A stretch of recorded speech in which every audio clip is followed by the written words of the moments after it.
Hey there, everybody. Reed here, conductor of Orchestra Farm. Finishing up felt like a long work day. Some days are like that. But I don't really want to talk to you about work today.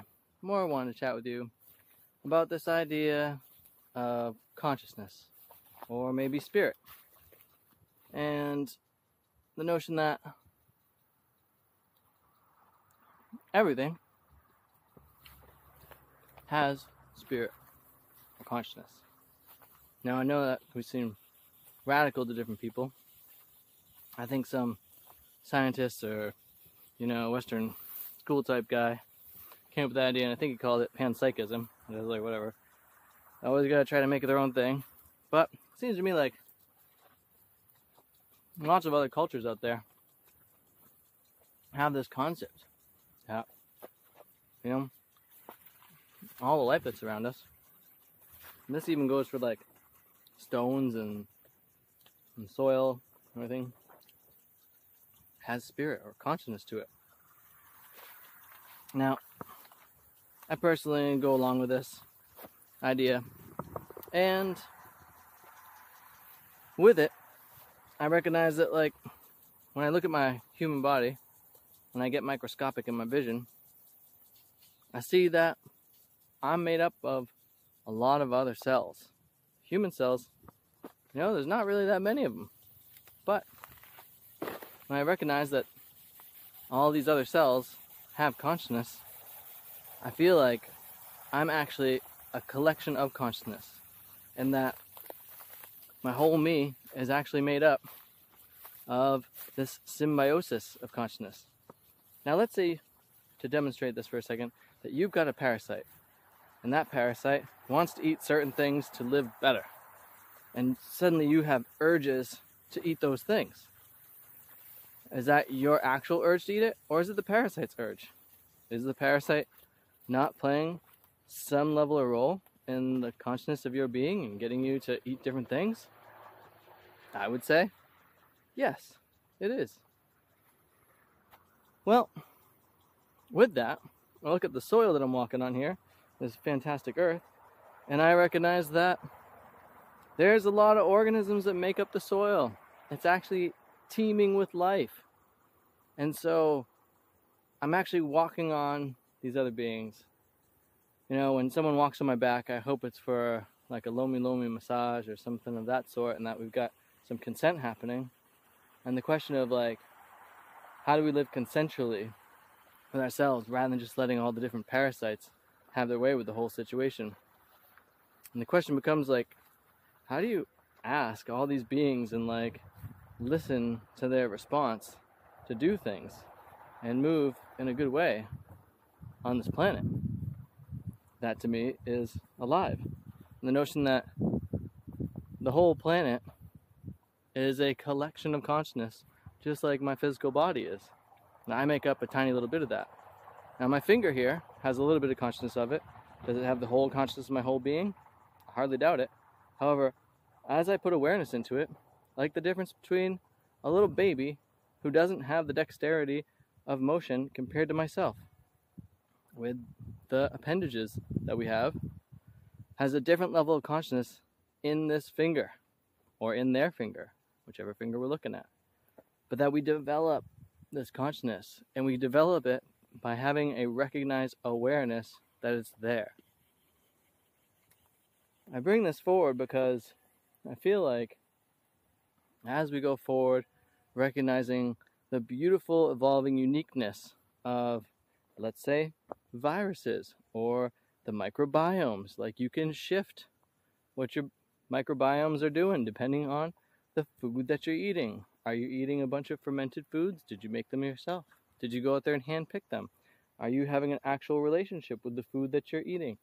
What is the farmer that you're buying your food from have for a consciousness and a relation with that food?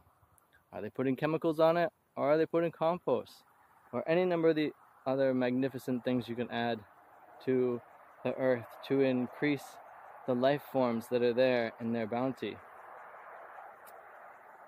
All those things make a difference if you believe it. Now, there's so many different belief structures, and thoughts are actually important things, and how you think about things does make a difference. How much of a difference? I don't know. It seems important to me, though, and because of that, I choose a different lifestyle.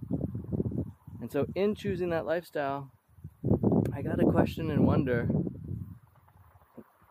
what is taking place, and recognizing that as everything keeps evolving, the old cold, now we know it's coronavirus, now we give it, maybe you call it COVID or SARS-CoV-2 or whatever the next evolution of it is, call it Delta. I mean, I'm getting tired of these old, Latin or Roman, whatever names. I don't even know all these different languages. As far as I'm concerned, those are dead languages. We've got so many languages that are dying out, and the languages of these different organisms are still things that we're figuring out.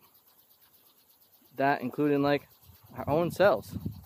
A lot of us don't know what words we're speaking, and if you look at a law dictionary, the words that we're speaking mean totally different things.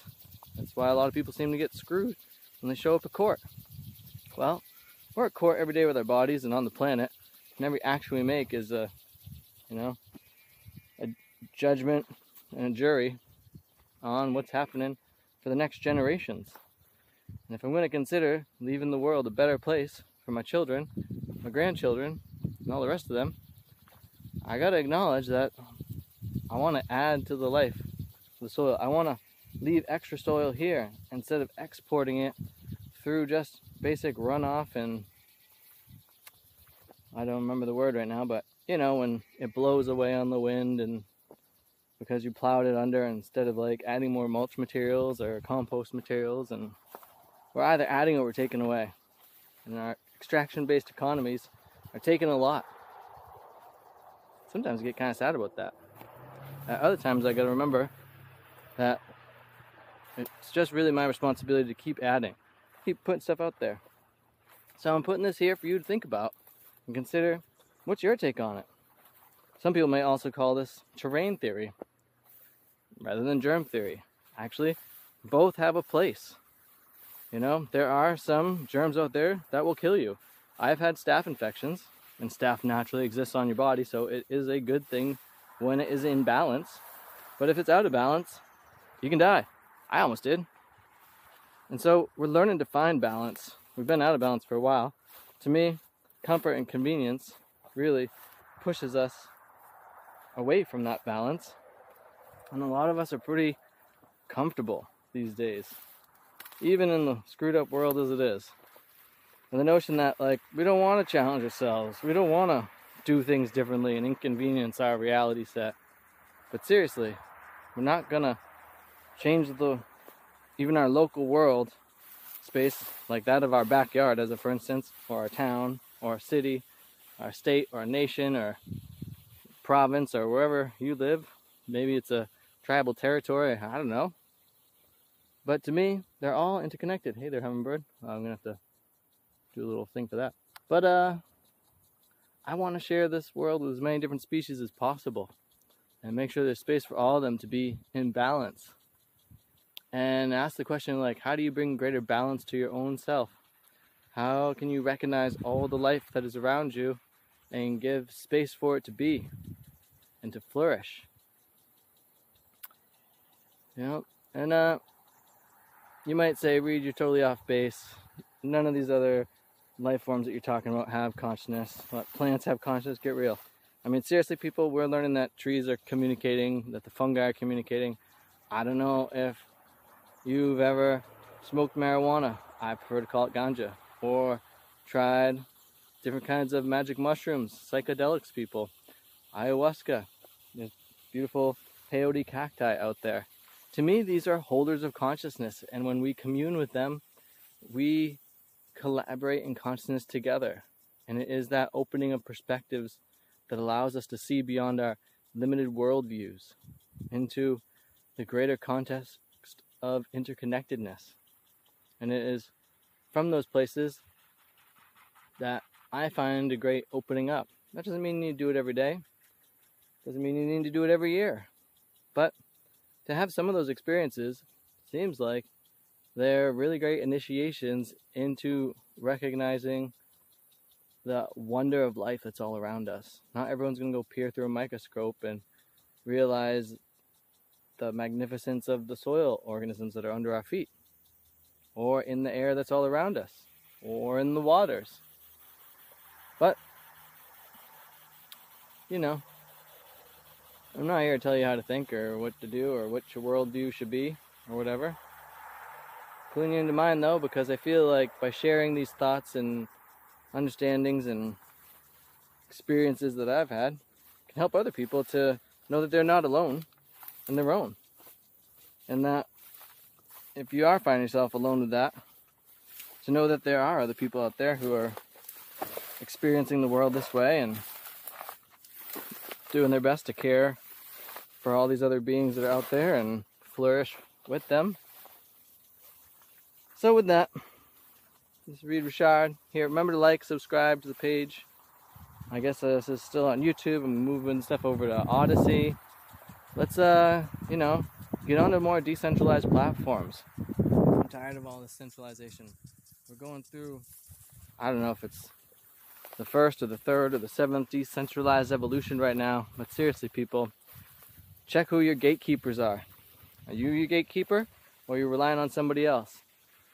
Because I don't think we're going to have better conversation by, you know, limiting the conversation. I want to open up to all these different beings that are here, and in the technological age that we're living in, to open up to decentralized platforms, to open source creations, so that way we can continue this free and open conversation.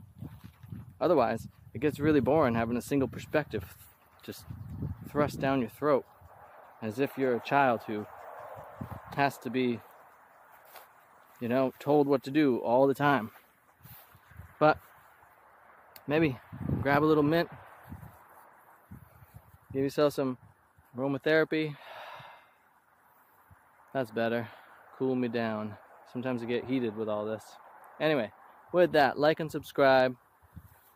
Check me out on all the different platforms, or just the ones that are great, and screw the rest. Much love and blessings to you all, and remember, have too much fun.